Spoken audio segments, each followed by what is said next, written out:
Hola amigos de Educar en Noticias, me da mucho gusto presentar este capítulo porque vamos a hablar de un tema muy interesante para toda la comunidad, que es el tema del autismo. Y me acompaña un especialista en el tema, la doctora Dulce Alba, quien es fundadora del grupo Familias TEA Reynosa, para hablar de muchos detalles que tienen que ver alrededor del autismo, que espero que les sirvan a toda la audiencia. Buenos días, Dulce, ¿cómo estás? Buenos días, Carlos. Muchas gracias por la invitación y bueno, pues aquí estamos para platicar acerca de esta condición de vida. Pues, creo que es interesante que le llames condición de vida porque es algo que nos ayuda pues a aceptar e integrar este concepto, pero primero que nada me gustaría que te presentaras a la gente que no tiene la oportunidad de conocerte, cuál es tu trabajo aquí en Reynosa y qué es a lo que te dedicas. Ok, bueno, pues como les platicaba, yo soy la doctora Dulce Alba Manzano, soy médico de profesión, soy madre de un niño autista de 8 años, ejerzo como médico en un medio institucional y actualmente también fundé y presido este grupo llamado Familias TEA Reynosa, que está conformado por aproximadamente 300 familias de aquí de la ciudad. Somos 300 padres, casi 300 padres en un chat que tenemos. Y en ese chat pues es una red de apoyo que nació ante la necesidad, ¿verdad?, de que tenemos todos de, pues sí, de ayudarnos unos a otros para sobrellevar este tema. En tu experiencia, en todo lo que has aprendido en este camino, ¿qué es el autismo? ¿Cómo podrías explicarlo a las personas? El autismo es como lo dije, es una condición de vida, no es una enfermedad, es un trastorno del neurodesarrollo en las personas y que afecta generalmente o principalmente el área sensorial, la del lenguaje y la social. Ok.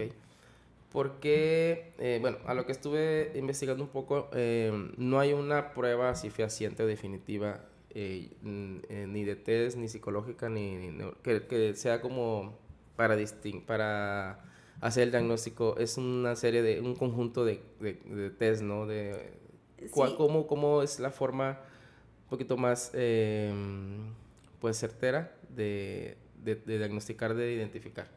bueno, el diagnóstico, como lo mencionas, es multidisciplinario y generalmente uno como papá se va dando cuenta que algo, aunque sea tu primer hijo y no tengas experiencia antes, te vas dando cuenta que algo como que no va bien porque comparas con Sí. otros, que el primito, el sobrinito, el amiguito. Entonces ese es el primer, si tú como papá tienes esa cosquillita, pues acércate inicialmente a tu pediatra y ya tu pediatra te va a referir con el neuropediatra y con los psicólogos encargados de aplicar estos test. El diagnóstico es clínico, es por los síntomas, por así decirlo, que el menor presenta, ¿verdad? Y se avala a través de algunos test que la verdad no conozco todos porque mi área pues no es la psicología. Los psicólogos Sí. son quienes aplican esos test, pero se valida a través de esos test y el diagnóstico pues ya lo corrobora tu neuropediatra o el paidopsiquiatra también. Digamos que el síntoma, la característica más notoria por parte de los papás, pues es estas capacidades sociales que no son iguales, como tú lo mencionas. Sí. Pero hoy en día hay muchos comportamientos que podrían ser cualquier cosa. Entonces, ¿cómo saber?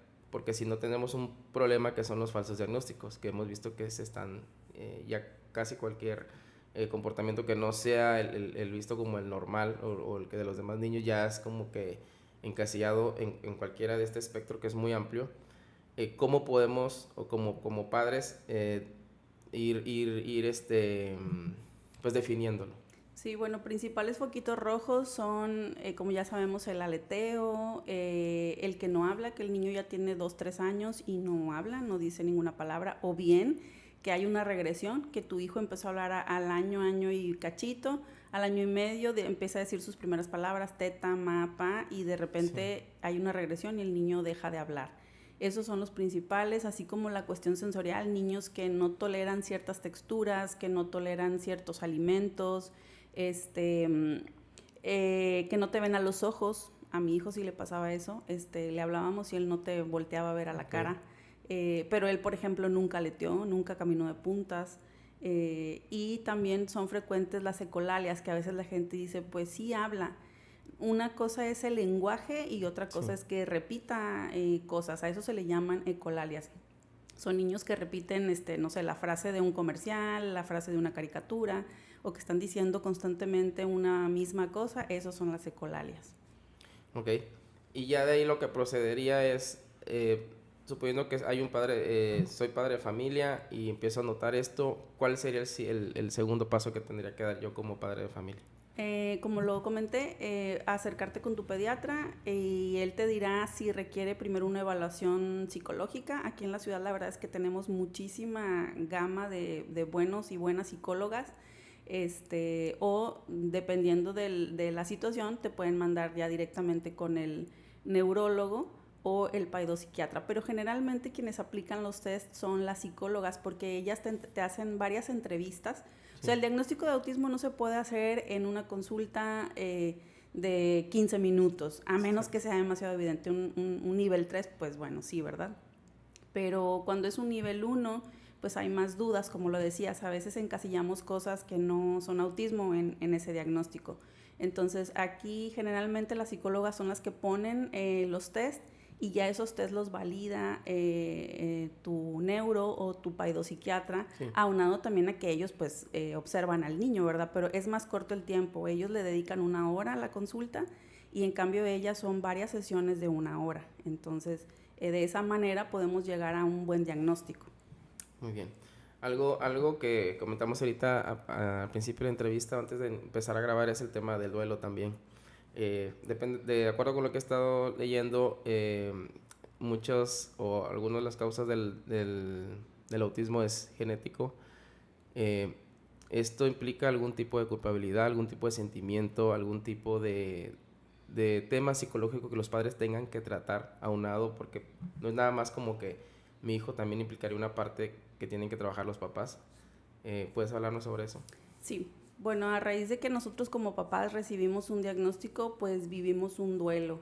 Un duelo que para algunos es rápido, uno que para algunos es más largo que para otros, sí, pero todos lo vivimos. ¿Por qué? Porque el duelo es aceptar primero el diagnóstico, aceptar que pues tu hijo va a ser diferente a todos y que su vida y que tu vida va a ser diferente a la de todos.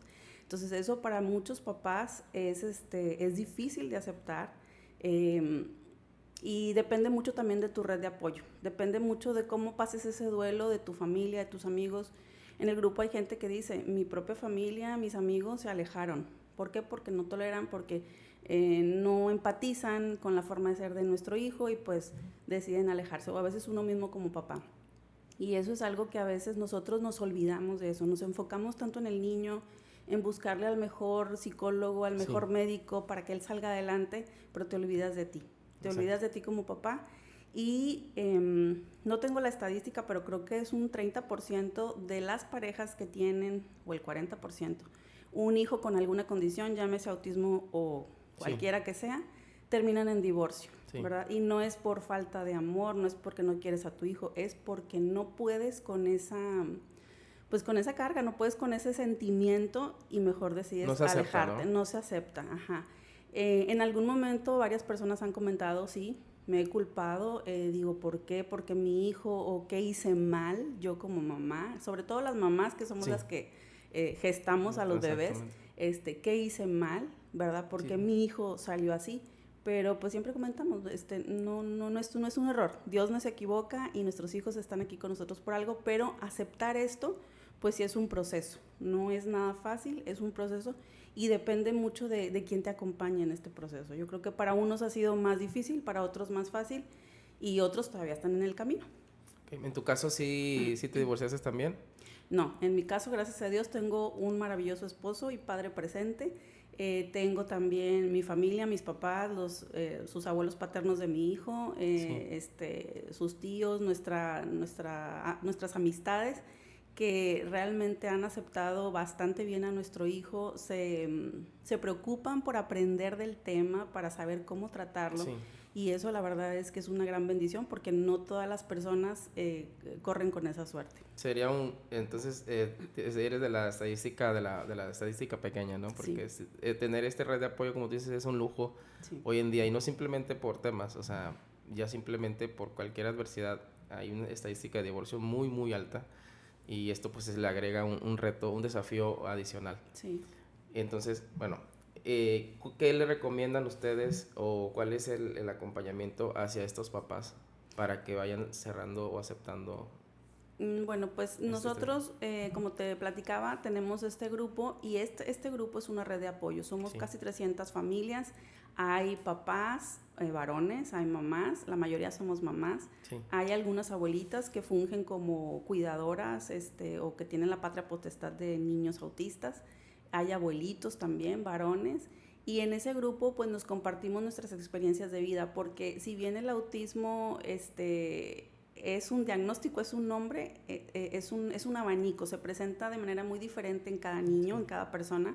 Entonces ahí nos compartimos nuestras experiencias de vida y de cómo nuestros hijos han afrontado ciertas etapas de su vida, ciertos retos, ciertas situaciones, y eso pues nos ayuda a los demás escuchar, saber y saber que no estamos solos, saber que no estamos pasando solamente nosotros por X situación y que a veces eso nos derrumba. Entonces, escuchar otras familias, escuchar otros testimonios, eso pues es de gran ayuda, ¿verdad? O también la contraparte, cuando a veces ayer compartían, mi hijo hoy dijo una palabra y él no hablaba, entonces todos nos alegramos porque es como si hubiera sido el mío. Entonces, es algo muy bonito, es algo muy padre y pues de eso nace, por eso nace este grupo, ¿verdad? Por esta necesidad de visibilizar y de concientizar también a la sociedad acerca de esta condición. ¿Tú lo creaste? ¿Fue iniciativa tuya este grupo? Sí, de hecho nacimos hace 2 años, en mayo vamos a cumplir 2 años. Cuando yo recibí el diagnóstico, yo lo recibí casi cuando mi hijo tenía 5 años. Y pues de ahí nació, ¿verdad? Yo dije, pues bueno, esto no me puedo quedar así, se tiene que hacer algo. No sabía cómo, no sabía por dónde empezar, pero empezamos con una caravana que hicimos hace 2 años. Y bueno, aquí estamos. ¿Pero cómo inició la comunidad? ¿Cómo contactar? ¿Cómo encontraste a más papás con niños autistas? Estábamos ya en un grupo de papás de niños autistas y entonces a mí en ese tiempo se me ocurre hacer la caravana, ¿verdad? O sea, a raíz de un incidente con una familia, con un niño que contaba algo, sí. Su mamá, yo dije, bueno, tenemos que hacer algo. Y eso fue en marzo. En abril, el día 2 de abril, es el Día Mundial del Autismo. Entonces dije, bueno, ¿y por qué no hacemos algo? Y ya varias ideas, ¿no? Pues que sí, que hacemos esto. Y empezamos a armar la caravana. Te digo, yo no tenía idea de cómo se hacían esas cosas ni nada. Y entonces ya de ahí nace, arrancamos, ¿verdad? Nace esto, digamos, ya como formalmente. Y bueno, a raíz de que se hizo eso, más gente se empezó a sumar, ¿verdad? Ok, y empezaron a hacer he visto que hacen pláticas, hacen actividades, invitan especialistas, o sea, empezaron a nutrirlo con varias disciplinas médicas, ¿no? Sí, porque dijimos, bueno, ok, vamos a hacer la caravana, esto es para llamar la atención, para que la gente diga, bueno, ¿por qué van ellos ahí? ¿Por qué van de azul? ¿Por qué esto? Sí. Para que la gente se preguntara y hacer ruido, esa era la intención de la caravana. Pero luego dijimos, pero no podemos quedarnos así. Yo dije, no, nada más así, pues necesitamos más cosas. Al ser yo médico, la verdad es que se me facilita mucho. Dije, bueno, pues ¿por qué no conseguimos alguna psicóloga, algún médico que nos dé algún tema y nosotros como papás aprender más y también la sociedad? Entonces, pero teníamos un reto, no teníamos lugar, no teníamos nada. Sí. Entonces, pues buscando aquí y allá, se nos abrieron puertas y empezamos con esas pláticas, ¿verdad? Ya hemos dado pues varias con algunas psicólogas de aquí de la ciudad, ya trajimos también a una paidopsiquiatra excelente de Ciudad Victoria, también ya nos acompañó un paidopsiquiatra de aquí de Reynosa, sí. El doctor Daniel, y bueno, próximamente en mayo, adelanto, vamos a tener una plática muy padre que luego ya los estaremos invitando. Ah, ok, entonces ahí estaremos pendientes. ¿Cuál es la importancia también? Porque en psicología, en terapia también está la parte médica, la parte de los conceptos, de resignificar, de integrar, pero la parte espiritual siempre da como una especie de soporte que no te lo puede dar. Bueno, al menos yo así lo he percibido en la práctica. ¿Cuál es la importancia de la parte espiritual en este proceso, tanto en el duelo como en el acompañamiento y en el de pues, avanzar, ¿no? Bueno, fíjate que ahorita que te decía que una cosa nos fue llevando a la otra.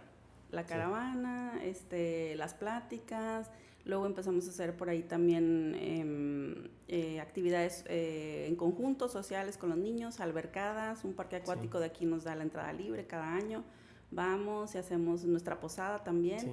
Y un sacerdote amigo de mi esposo y mío, nos dice, ¿no les gustaría que les diera un acompañamiento a los papás? Y le dije, pues sí, padre, muchas gracias, claro que sí. Le dije, miren, no todas las familias son católicas. Sí. Ese es un punto importante. Le dije, pero dijo él, no, pero no te preocupes, hacemos algo muy universal, sí vamos a tocar la cuestión espiritual, pero no la religión. Entonces, muy prensa, sí. Ajá.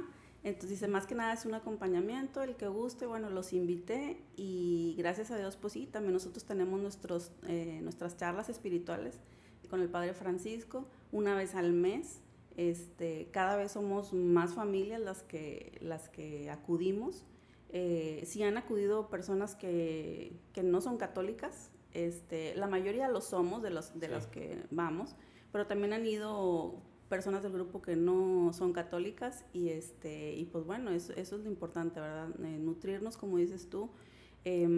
Yo creo que en lo que tú creas, sea Dios, Jehová, sí. Yahvé, como tú lo quieras llamar, Alá, pues tienes que poner tu fe en algo para no decaer.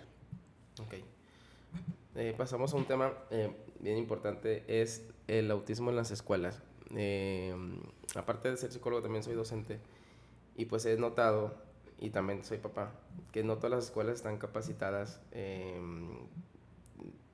ya ni siquiera, bueno, algunas, no todas, pero el tema tan básico como la indisciplina, mucho más atender situaciones como el autismo, cómo encontrar un lugar donde, porque yo, como tú lo dices, se creó una red en mi familia, si es que se da esta red de apoyo, pero lo mantienes protegido, pero son espacios que tú puedes controlar de alguna forma.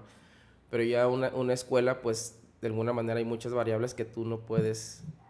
hay papás que tienen maestras sombras, pero aún así siempre hay un margen donde el niño, pues, sí o sí tiene que convivir, ¿no? Hay un margen donde no vas a poder estar, o va a estar alguien.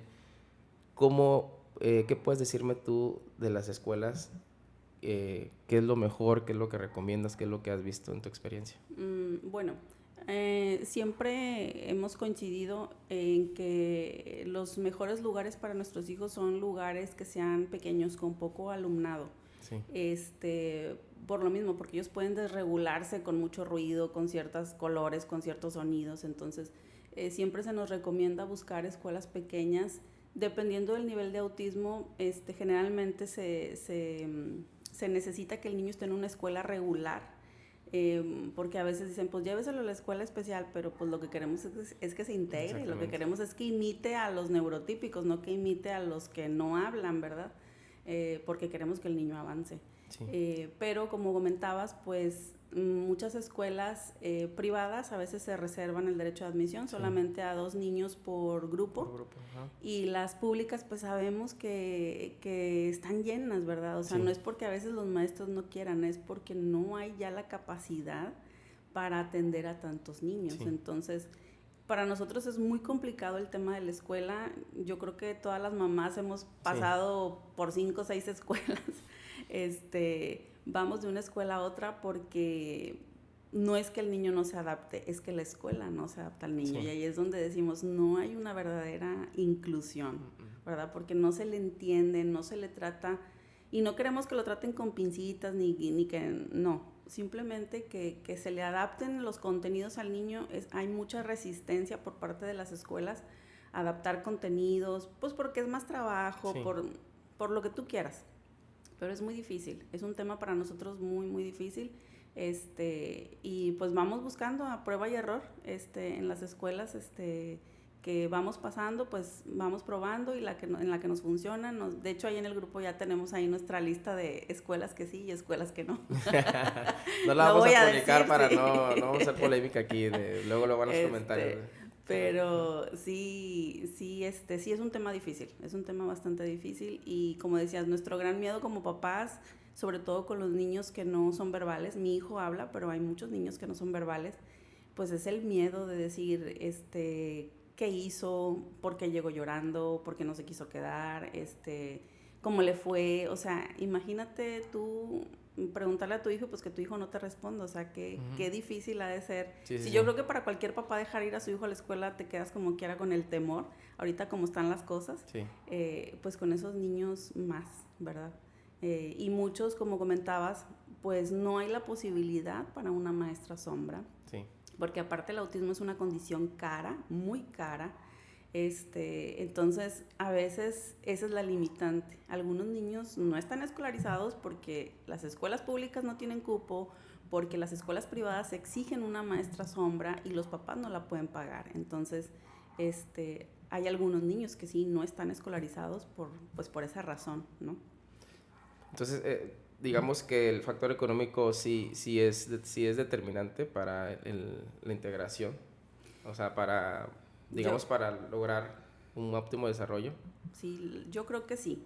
Yo admiro muchísimo a muchas mamás y papás del grupo que digo, trabajan algunos en maquiladora, algunos son emprendedores, y de verdad los admiro tanto porque les pagan a sus hijos hasta cinco terapias a la semana, sus escuelas privadas y aparte maestra sombra, digo, o sea, toda la inversión en sus hijos, ¿verdad? Más la alimentación, que no hablemos de eso, ¿verdad? De nuestros hijos, lo ideal es que tengan una dieta libre de gluten, caseína. Entonces, tú sabes lo que cuesta un pan de barra Bimbo, vale 30, 40 pesos, y un pan de barra de los que ellos comen valen 150. Entonces, imagínate desde ahí ya el gasto para la familia, ¿no? ¿Cuál sería el obstáculo, la barrera más difícil en las escuelas? Los otros padres de familia, la estructura de la escuela, los maestros. ¿Cuál sería de tu perspectiva? ¿Dónde está el nudo, ¿no? ¿Dónde está el nudo que no deja fluir? Yo creo que más que nada es eso, que no, o sea, que hay una limitante, te digo, en las privadas es pues solo en algunos 2 niños por grupo, 2 niños con condición por grupo. Y en las públicas pues que no se abastecen, ¿verdad? O sea, que no hay el cupo, ¿sí? Y pues no caben los niños en el salón, entonces ¿cómo pueden ingresar? Esa es la parte difícil. Yo pienso que son los maestros, otros padres de familia sí pudiera ser también, ¿verdad? Pero más que nada yo creo que el reto es que el niño entre, o sea, que el niño entre a un salón de grupo, y que el maestro se prepare, o yo siempre he dicho, que tenga el amor para tratar a esos niños. Yo creo que ya con eso ya es suficiente. Que tiene que ser la vocación, ¿no? Sí. Yo creo que ahí yo creo que desde mi perspectiva, esa es una opinión personal, ahí tiene más ventaja las escuelas privadas, porque pues si hay más control como director de los maestros, si trabajan o no, pues tienes la oportunidad de pues despedirlos, pero en las escuelas de gobierno, el tema de las plazas, pues se viene convirtiendo en una limitante porque como director pues tienes que trabajar con lo que hay. A veces pues hay maestros que no tienen la vocación ya ni tan siquiera para los alumnos regulares, para el trabajo, que es lo mínimo, pues mucho menos para este tema de autismo o discapacidades en general. Sí es un tema también de empatía, ¿no? Tendría que ser. En la parte de los diagnósticos, ¿por qué, si esto está desde los 70 más aproximadamente que está identificado, por qué en México pareciera que desde hace como 5 o 10 años hay como un boom? Porque antes no se veía, es decir, cuando yo era niño yo nunca había escuchado. ¿Por qué pareciera que es algo como muy reciente, al menos aquí en México, aquí en la frontera? ¿O cómo lo ves tú? Sí, mira, fíjate que antes la estadística de la OMS decía que era 1 por cada 100. En el 2000, hace creo que unos 2-3 años, cambió y ya la incidencia es 1 por cada 36 niños. Entonces imagínate, por lo menos un niño de un salón de grupo va a tener autismo. Yo creo que antes sí existía, pero no se diagnosticaba y se sobrellevaba más por el estilo de vida que llevábamos, ¿verdad? Antes era muy raro. Pues a mí, nuestros papás tenían 4 o 5 hijos y los niños ahí, pues todos a la carrera. Yo digo que como que antes no era el mismo como cuidado, no sé, que se le ponía. Ahorita son Okay. familias más pequeñas Sí. y como que tiene uno más el ojo en los niños y ya hay más información en internet, lo puedes ver en la tele, en el internet, y antes pues no teníamos eso. Entonces el autismo siempre ha existido, solo que no se diagnosticaba. De hecho, cuando nos hacen el diagnóstico de nuestros hijos, generalmente hemos Sí. coincidido las personas del grupo, decimos, mamá o papá también lo tienen, pero no fuimos diagnosticados. ¿Por qué? Pues porque la sobrellevamos, la pasamos. Tal vez fuimos el niño tímido, el niño que no hablaba, el niño muy serio, ¿sí? Pero no te diagnosticaron y así la pasaste, ¿verdad? Y en cambio ahorita, ¿no? Con tanta información que existe, pues ya para todos es más fácil decir, pues esto lo tiene mi niño, esto le pasa. Antes no teníamos el acceso tan fácil a la información. ¿Crees que el contexto actual facilita que se expresen este tipo de diagnóstico? Es decir, como dices tú, la rutina y también la sensibilidad antes era diferente, ¿no? En la crianza, la tradicional mexicana era de que por no hacer algo, es decir, no había esta sensibilidad, porque yo lo veo también en temas como la depresión, todavía muy arraigado el tema de que está deprimido por no trabajar, es que no tiene nada que hacer, es que lo que ocupa es que le den una buena tunda, ¿no? Entonces, no había un contexto, que muchos papás dicen, es que a mí mis papás me criaron, ¿no? Estos patrones que se heredan y se heredan hasta que tiene que haber alguien una generación que diga basta, ¿no? Que creo que se está dando ahora, yo lo veo mucho, que ahorita hay mucho acercamiento ya que antes no. Pero es una opinión personal, creo que también el contexto, que es la información, la sensibilización, permite que esto, que ya estaba, pero estaba como callado, se exprese, ¿no?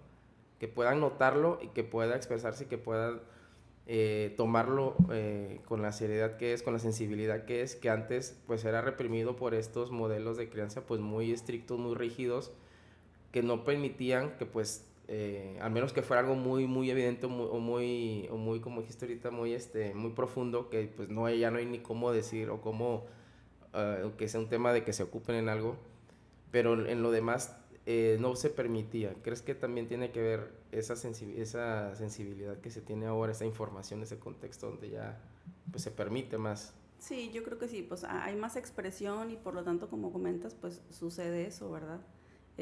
Lo podemos expresar, lo podemos ver, como te digo, en muchas partes y ya tú te identificas.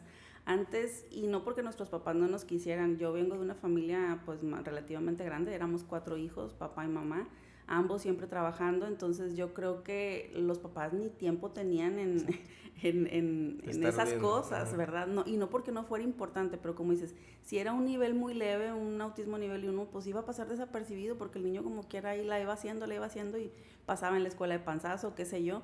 Y algo importante que tiene el autismo es que ellos enmascaran, ¿verdad? De hecho, la psicóloga nos dice, el hecho de que ellos lleven su terapia conductual es enseñarlos como a mentir, a encajar en la sociedad. Entonces, de manera no consciente, las personas que no han sido diagnosticadas y adultos autistas diagnosticados ya en edades avanzadas dicen, para mí es un descanso saber que, entonces yo digo, por eso yo me comportaba así cuando era niño, por eso hacía esto, por eso hacía lo otro, ¿verdad? Sí.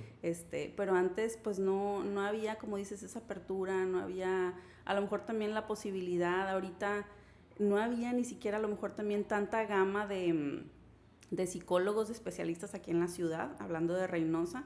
Yo tengo un sobrino autista, tiene actualmente 20 años y mi hermana le sufrió bastante para llegar con la psicóloga adecuada porque Reynosa no tenía tantas opciones. Sí. Hoy en día hay muchísimas y buenísimas, entonces eso ya es una gran ventaja para los papás que ahorita estamos pasando por esto, a diferencia de hace 20 años.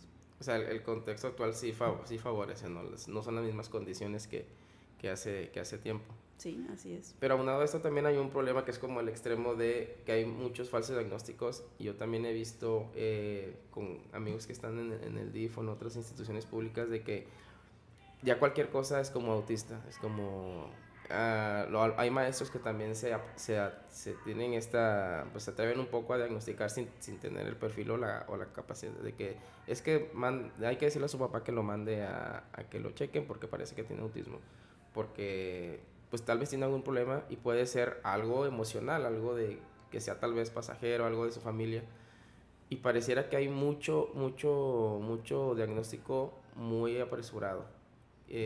¿Tú has notado esto en la ciudad o en la comunidad, de que haya mucho diagnóstico muy, pues no diríamos falso, pero muy como apresurado, como rápidamente delimitarlos así? Sí hay como esa presión que en parte yo digo es bueno.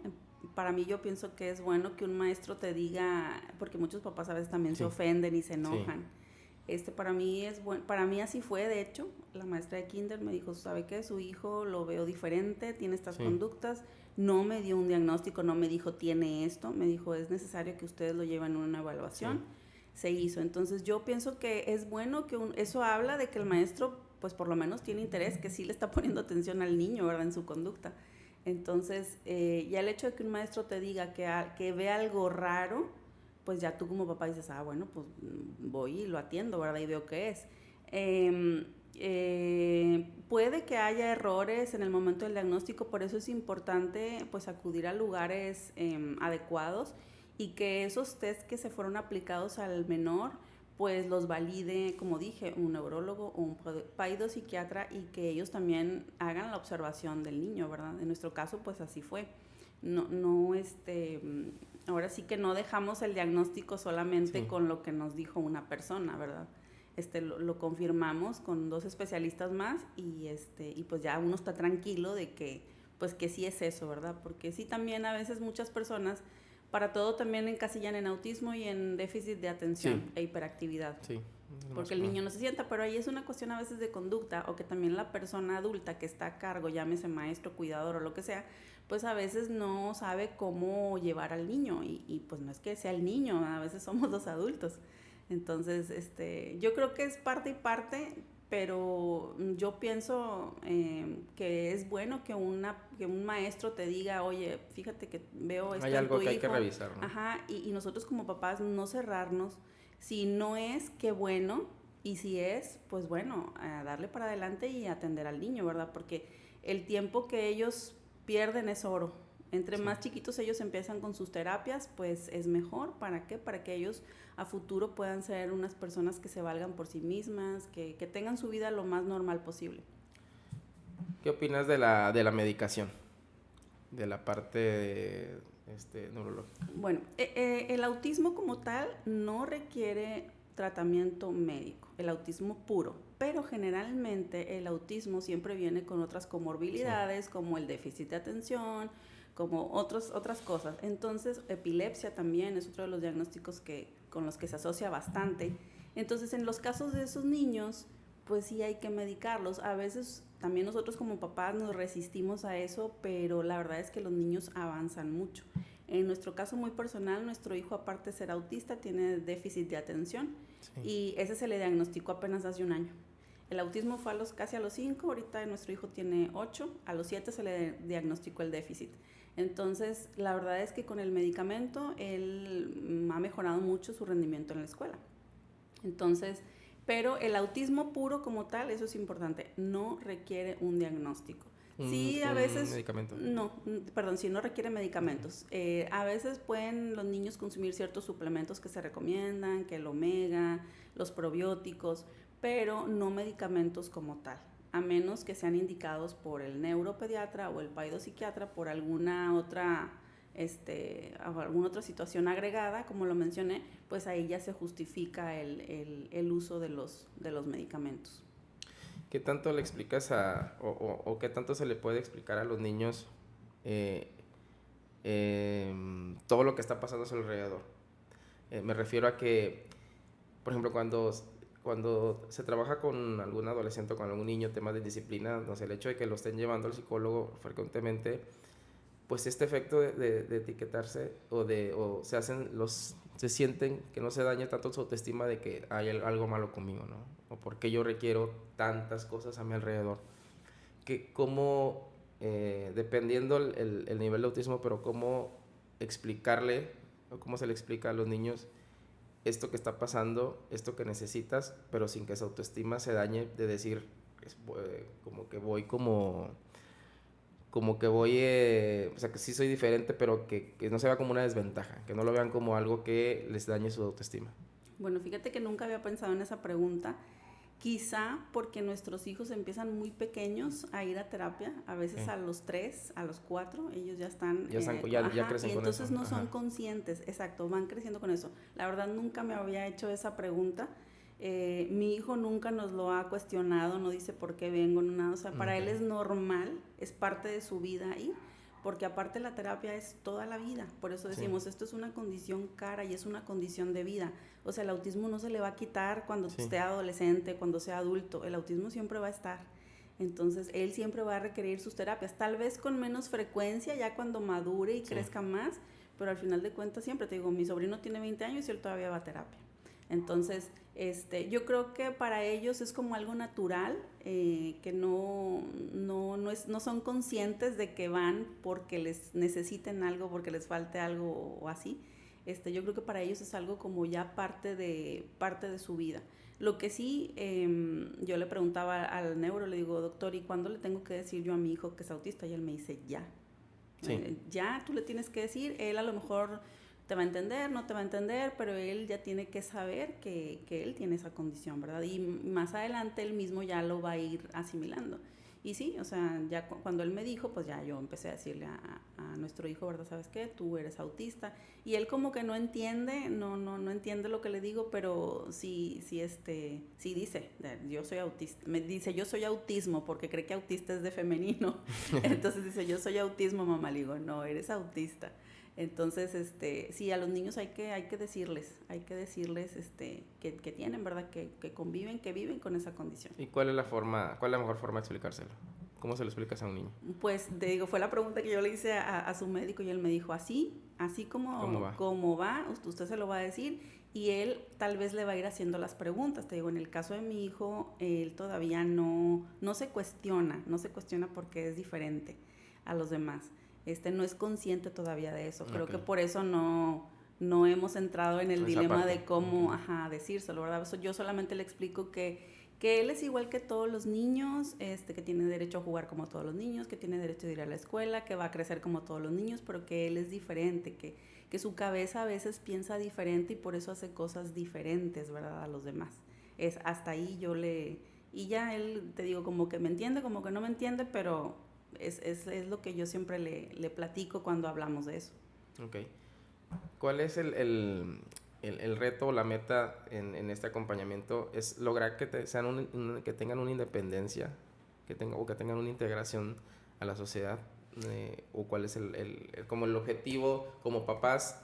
O sea, ¿cuál es mi meta, ¿no? ¿Hasta dónde voy a llegar yo con ellos? Sí, ese es el objetivo, que sean lo más funcionales posibles, ¿verdad? Que estén integrados a la sociedad, que puedan ser autosuficientes en el futuro, si se puede tener un trabajo. Y todo depende también de tus expectativas como papás van a depender del nivel de autismo que tenga tu hijo. Sí. El nivel 1, pues son niños que hablan, que van a la escuela regular, solitos, sin una maestra sombra, que a lo mejor se aceptan más la cuestión de interacción social. Un nivel 2 puede ser un niño que habla o que no habla, pero que está más restringido la cuestión de que no quiere convivir, que tiende más a aislarse. Y los nivel 3 ya son niños que no hablan, o son personas que no hablan, que no son verbales. Generalmente son los niños que no van a la escuela porque ellos son a los que más se les pone difícil encontrar una escuela, ¿verdad? Existen aquí los CAM, aquí en Reynosa, pero hay creo que 2 o 3, son muy poquitos. Y ahí entran todas las discapacidades, no solamente autismo. Entonces, para esos niños sí la tienen sus papás más difícil. Entonces, es dependiendo. Yo creo que tus expectativas con tu hijo son dependiendo. Si no habla, pues es con que hable, ya con eso ya me doy por bien servido. Y los que ya tenemos un hijo que habla y decimos, pues bueno, con que aprenda a leer, escribir y a contar y ya, no me interesa que sepa que las fechas de la revolución y no. Para mí eso no es relevante, para mí es importante que el niño sepa leer, sumar y restar y ya, ¿verdad? Entonces, pero sobre todo es eso, ¿verdad? Que se integre, que él sea funcional, que él sepa hacerse algo en la cocina, que él se vista, que él se pueda bañar, o sea, Todo eso es lo que buscamos, ¿verdad? Ok. ¿Algo más que quieras comentarme del tema? Sé que tienes una carrera, una caravana que organizas cada año. Sí, el día 2 de abril es el Día Mundial del Autismo, por lo tanto, el día 5 de abril los invitamos a nuestra tercer caravana por el autismo, que se va a llevar a cabo a las 2:30 de la tarde en el estacionamiento del Parque Adolfo López Mateos. Ahí nos vamos a concentrar. De ahí vamos a salir el contingente a las 3 de la tarde hacia el auditorio municipal y ahí vamos a terminar con una convivencia en familia. Va a haber juguitos, pizza, snack para los niños gratis y vamos a tener la presencia de alrededor de 20 patrocinadores que son diversos, pero la mayoría son centros psicológicos de aquí de la ciudad, algunas escuelas inclusivas que nos han apoyado a lo largo de estos 2 años y que ahí van a estar para orientarlos y para ofrecerles sus servicios. Así que si alguien de la comunidad tiene dudas, sospecha y dice, bueno, yo tengo la cosquillita, puede ir y aprovechar ese día. No lo van a consultar, obviamente, pero sí le pueden dar, exacto, puede tener un acercamiento, puede despejar algunas dudas. Vamos a tener muchísimos centros psicológicos y como 2 o 3 escuelas.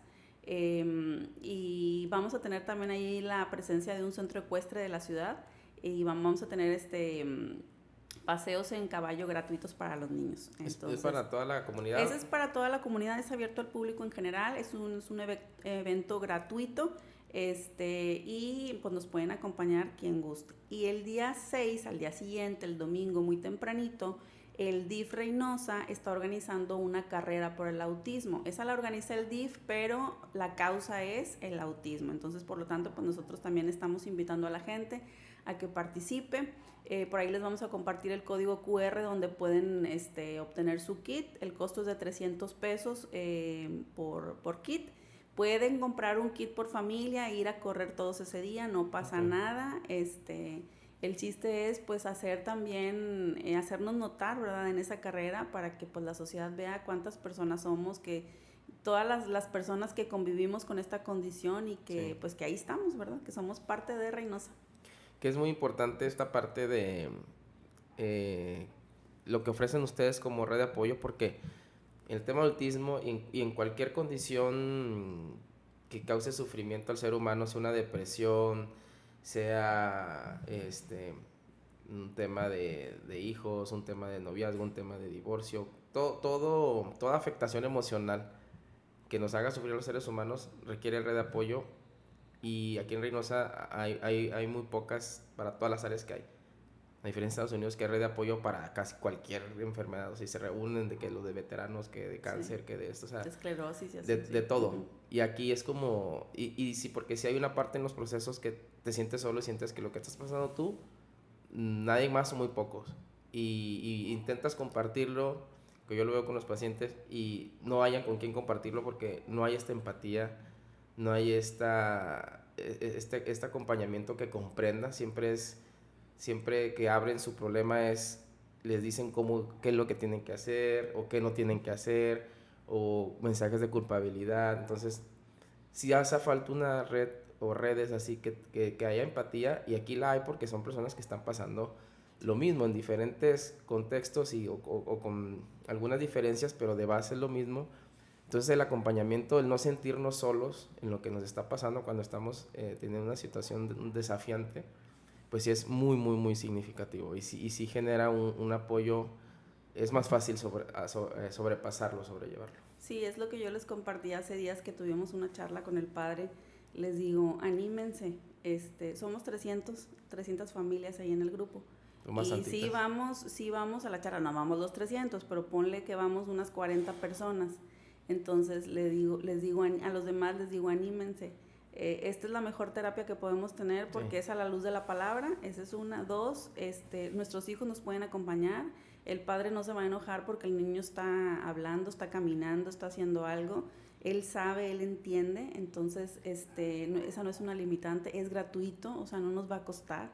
Entonces, a veces nos detenemos o nosotros no llevamos ese acompañamiento del duelo, o de ya como tal estar viviendo con el autismo, nosotros como papás porque enfocamos todas nuestras finanzas en nuestro hijo, Sí. y en los que tienen más hijos, pues en sus hijos, ¿verdad? Entonces uno se deja de lado y pues no. la invitación es esa, ¿verdad? Que vayan, que se acerquen, porque pues eso no te va a costar, tienes, o sea, tienes todos los pros, ningún contra, nada más es de que vayas, te presentes y y que pues que te nutras, porque ahí hacemos, el padre nos lee la cita bíblica, la aterriza y luego hacemos el que quiera, se hace como un compartir abierto y ya cada uno empieza pues a sacar lo que trae y es muy padre porque pues descansas, ¿verdad? Es algo que, Sí. como decías tú, pues otras personas no te van a escuchar y los demás nada más, como dicen, escuchamos, no juzgamos, entonces descansas, la verdad es que descansas bastante.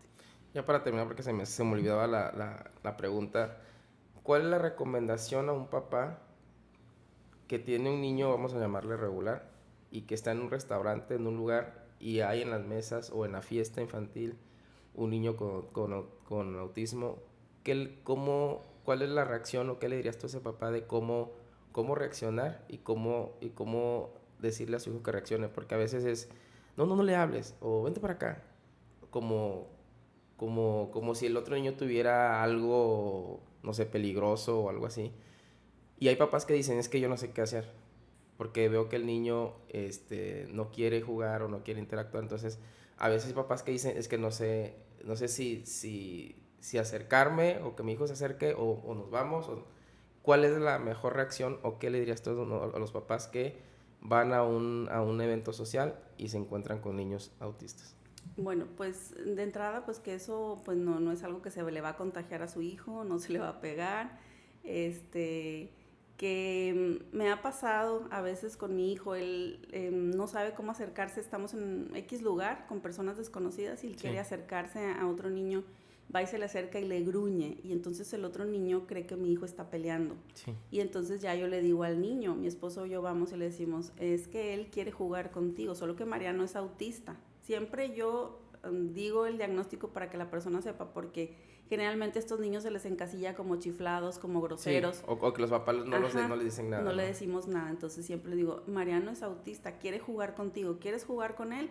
Y ya entonces el niño dice que sí y algunos niños dicen que no, ¿verdad? Algunos se van, algunos se quedan y ya los papás como que, ya cuando uno llega de esa manera, como que ellos, la mayoría empatizan, ¿verdad? Y Los ya papás. le dicen, juega con el niño o dale la pelota, o no sé, lo que sea que estén, con lo que estén jugando.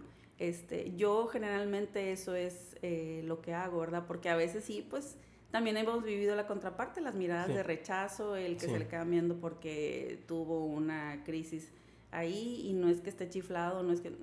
Ante esas crisis lo que uno hace es mejor dejar que pasen, tratar de contenerlo, pero a veces ellos no se dejan, dejar que pase y ya, solitos ya se calman y ya. Pero mucha gente pues te juzga por eso, ¿no? Sí. Entonces a mí me ha funcionado, a nosotros nos ha funcionado eso, llegar y decirle, ¿sabes qué? Mariano es autista, él juega así o él quiere hacer las cosas así, quieres jugar con él y ya el niño decide si lo hace o no lo hace. La mayoría de los niños acceden porque los niños la verdad es que son muy nobles, pero ha habido otros que sí, 2 o 3 nos ha tocado que pues lo ven así como que y se van. Y bueno, está bien, ¿verdad? No pasa nada. Sabemos que también todo lo desconocido nos da miedo, entonces, y nos causa rareza, entonces tampoco vamos a culpar a los demás, ¿verdad? Por eso es la importancia de que todos conozcamos de este tema. Yo a los papás del salón de mi hijo a veces les mando, yo creo que a veces les caigo gordo, les mando videitos, les mando cápsulas de autismo para que ellos vean y tengan un contexto de con quién conviven sus hijos, ¿verdad? Es que también es importante porque tú estás creando así cultura, estás visibilizando, como dices, y sensibilizando. Sí. Entonces, algo que podrían hacer los otros papás es que entonces no juzguen y que estén abiertos, ¿no? Que tal vez si están en un evento social y hay un niño con alguna característica, puede ser que tiene autismo y que no sea chiflado o malcriado, como a veces se piensa, ¿no? Y tener esta apertura de acercarse a los papás, oye, tu hijo está aquí, o buscar este contacto, ¿no? Buscar conocer qué está pasando antes de tomar alguna acción, ¿no? Como juzgar o mirar feo, todo esto que me comentaste ahorita. Sí. Esa sería la recomendación. Lo mejor. Sí. Okay. ¿Algo más que quieras agregar? No, nada más. Ok. Bueno, pues gracias, te agradezco por tu tiempo, por tu entrevista. Hay muchas preguntas que podríamos hacer, es un tema muy, muy amplio, pero tal vez en otra segunda entrevista lo podamos desahogar más dudas. Y bueno, gracias a ustedes por seguirnos, déjenos sus comentarios, compartan este contenido y nos vemos en el próximo episodio.